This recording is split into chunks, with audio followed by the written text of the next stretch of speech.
আজকে আমি বাইরে একটু বেরোবো, তো আমি তেমন কিছু আজকে রান্না করিনি, হাতের সামনে যা ছিল তাই রান্না করেছি। তোমরা প্রথম থেকে শেষ পর্যন্ত আমার ভিডিওটা দেখো আমি কী রান্না করেছি।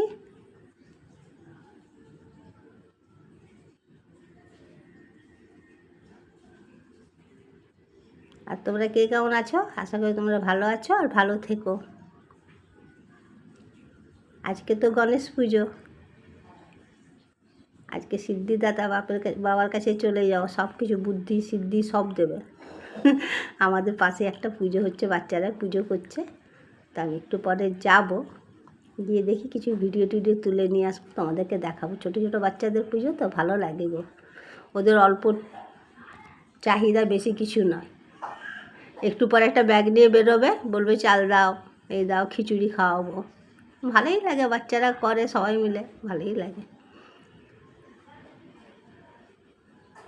তো যেহেতু আমি বাইরে যাব, সেহেতু আমি মাছ দিয়ে আলু দিয়ে ঝোল করে নিয়েছি, ঢ্যাঁড়স সিদ্ধ করে নিয়েছি, কুমড়ো সিদ্ধ করে নিয়েছি,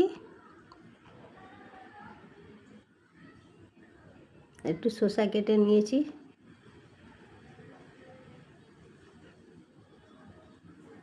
আর কিচ্ছু করিনি, করবও না, যাবো না বেড়াতে।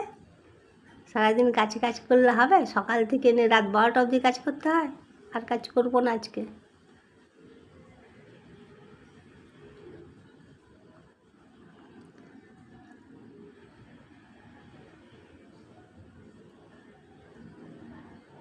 দেখে বলো কেমন হয়েছে, এটা দিয়ে আমার ভাত খাওয়া যাবে? আমার তো আমার বাড়ির সবাই খাবে। তো তোমাদের যদি ভালো লাগে লাইক শেয়ার কমেন্ট করবে, সাবস্ক্রাইব করে নেবে, আমার পাশে তোমরা কিন্তু এভাবে থেকো। তো আজকের মতন যাই, টাটা বাই বাই, পরের ভিডিওতে দেখা হচ্ছে।